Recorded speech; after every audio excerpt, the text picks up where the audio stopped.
اعوذ باللہ من الشیطان الرجیم بسم اللہ الرحمن الرحیم وقال یا بنی لا تدخلوا من باب واحد وادخلوا من ابواب متفرقة وما اغنی عنکم من اللہ من شیء ان الحکم الا للہ علیہ توکلت وعلیہ فلیتوکل المتوکلون۔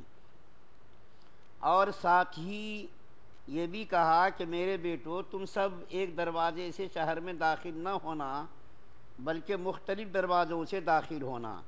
میں اللہ تعالیٰ کی مشیت سے تمہیں نہیں بچا سکتا، حکم اللہ تعالیٰ کے سوا کسی کا نہیں چلتا، اسی پر میں نے بھروسہ کر رکھا ہے، اور جن جن کو بھروسہ کرنا ہو انہیں چاہیے کہ اسی پر بھروسہ کریں۔ سورہ یوسف کی آیت نمبر 67 کل بھی آپ کے سامنے پڑھی گئی تھی، اور عرض کیا گیا تھا کہ حضرت یعقوب علیہ السلام نے اپنے 11 بیٹوں کو مصر غلہ لانے کے لیے بھیجا، اور یہ دوسرا سفر تھا۔ بنیامین اس سے پہلے ساتھ میں نہیں تھے، اس مرتبہ بنیامین کو بھی یعقوب علیہ السلام نے بیٹوں کے اشرار پر بھیجا۔ جس وقت یعقوب علیہ السلام نے اپنے بیٹوں کو روانہ کیا کہ یہ وصیت کی کہ دیکھو بیٹے، تم جب مصر میں داخل ہونا تو مصر میں داخلے کے وقت ایک دروازے سے داخل مت ہونا بلکہ مختلف دروازوں سے تم لوگ داخل ہونا۔ اس کی وجہ کل میں نے آپ کے سامنے بیان کی تھی۔ ایک وجہ تو یہ کہ مصر کے لوگوں کو حسد نہ ہو، دوسری وجہ میں نے یہ بتائی تھی کہ حضرت یعقوب علیہ السلام کے تمام بیٹے نہایت ہی خوبرو، جوان، حسین، جمیل تھے، کہیں حسد کے شکار نہ ہو جائیں اور بد نظری کے شکار نہ ہو جائیں۔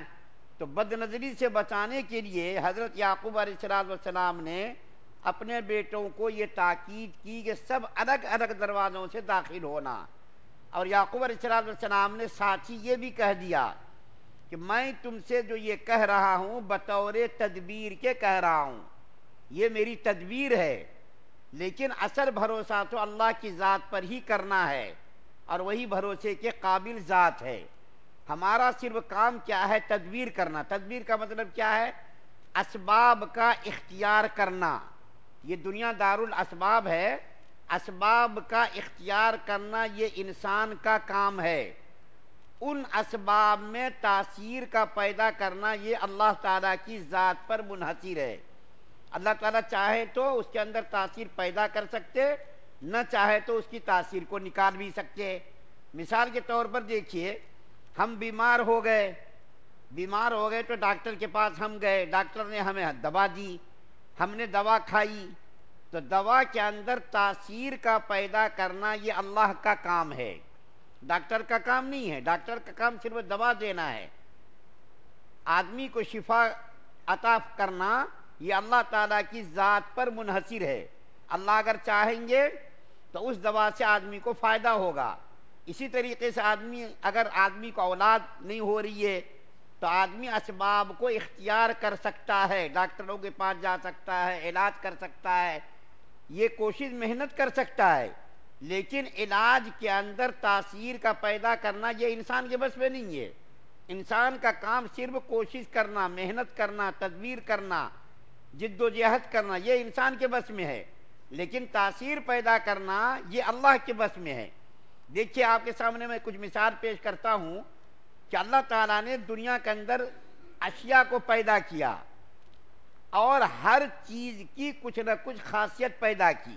مثال کے طور پر چھری کا کام کیا ہے؟ کاٹنا۔ آگ کا کام کیا ہے؟ جلانا۔ پانی کا کام کیا ہے؟ ڈوبانا۔ لیکن اللہ تعالیٰ ان چیزوں کے اندر سے تاثیر کو کبھی کبھی نکال بھی لیتے ہیں، اس کی تاثیر کو ختم کر دیتے ہیں۔ دیکھیے حضرت ابراہیم علیہ السلام نے اپنے بیٹے اسماعیل علیہ السلام کی گردن پر چھری چلائی۔ چھری کا کام تو کاٹنا ہے، لیکن چھری نے اپنا کاٹنا جو کام تھا وہ کام نہیں کیا، اور حضرت اسماعیل علیہ السلام کی گردن پر چھری نہیں چلی، اور حضرت اسماعیل علیہ السلام بچ گئے۔ پانی کا کام کیا ہے؟ ڈبونا ہے، لیکن دیکھیے حضرت موسیٰ علیہ السلام پانی کے راستے سے نکل کر کے چلے گئے، کوئی نقصان نہیں پہنچا، کیونکہ ڈبونے کی جو خاصیت تھی وہ خاصیت اللہ تعالیٰ نے نکال دی۔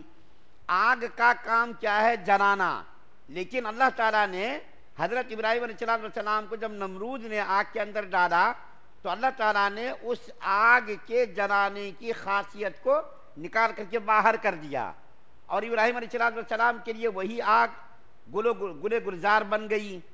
اس وقت مجھ کو ایک واقعہ، ایمان افروز واقعہ یاد آیا، میں آپ کو بتاؤں۔ یہ آپ تو سنتے رہتے ہیں کہ حضرت ابراہیم علیہ السلام کو نار نمرود میں ڈالا گیا، آگ کے اندر ڈالا گیا، لیکن حضرت ابراہیم علیہ السلام صحیح سالم اس آگ سے بچ کر نکل گئے، اللہ نے اس کو بچا لیا۔ لیکن اس امت میں بھی ایک آدمی، اس وقت واقعہ یاد آیا، ایک آدمی کو خدا کے دشمن نے آگ کے اندر ڈالا، لیکن آگ نے اس کو جلایا نہیں۔ اور وہ بزرگ کون ہیں؟ حضرت ابو مسلم خولانی رحمۃ اللہ علیہ۔ یہ ابو مسلم خولانی رحمۃ اللہ علیہ نبی کریم صلی اللہ علیہ وسلم کے زمانے میں مسلمان ہوئے، یمن کے رہنے والے تھے۔ نبی کریم صلی اللہ علیہ وسلم کے زندگی کے آخری دنوں میں بہت سارے لوگوں نے نبوت کا دعویٰ کیا، ان میں سے ایک کم بخت تو تھا مسیلمہ کذاب، بہت مشہور آدمی گزرا ہے، کذاب، جھوٹا، اور اسود عنسی، اسی طریقے سے طلحہ بن اسد، اسی طریقے سے اور بھی جو ہے ایک عورت کا نام جو اس وقت مجھ کو یاد نہیں آ رہا، اس نے بھی نبوت کا دعویٰ کیا۔ تو یمن کے اندر اسود عنسی نے نبوت کا دعویٰ کیا۔ اسی زمانے میں حضرت ابو مسلم خولانی رحمۃ اللہ علیہ مسلمان ہوئے۔ جب ان کے اسلام لانے کا علم اسود عنسی کو ہوا تو اس کو بلایا اور بلا کر کے کہا کہ تم مجھ کو نبی مانتے ہو نہیں مانتے ہو؟ اسود عنسی نے کہا مجھ کو نبی مانتے ہو؟ تو حضرت ابو مسلم خولانی رحمۃ اللہ علیہ نے صاف انکار کر دیا کہ میں تجھ کو نبی نہیں مانتا، میں تجھ کو جھوٹا سمجھتا ہوں۔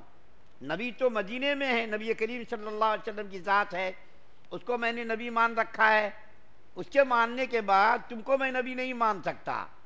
تو اسود عنسی نے حضرت ابو مسلم خولانی رحمۃ اللہ علیہ کو آگ کا انگارہ دہکایا اور دہکا کر اس کے اندر ان کو ڈال دیا۔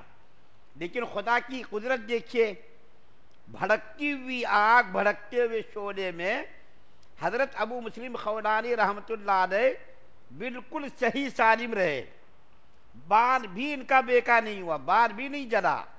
جب یہ صحیح سالم نکل گئے تو اسود عنسی کے اوپر ایک ہیبت طاری ہو گئی، ڈر گیا، خوف زدہ ہو گیا، ارے یہ کیا ہوا؟ ایسی بھڑکتی ہوئی آگ اور ایسے بھڑکتے ہوئے شعلے میں یہ جو ہے بچ گیا، جلا نہیں، ان کا ایک بار بھی نہیں جلا۔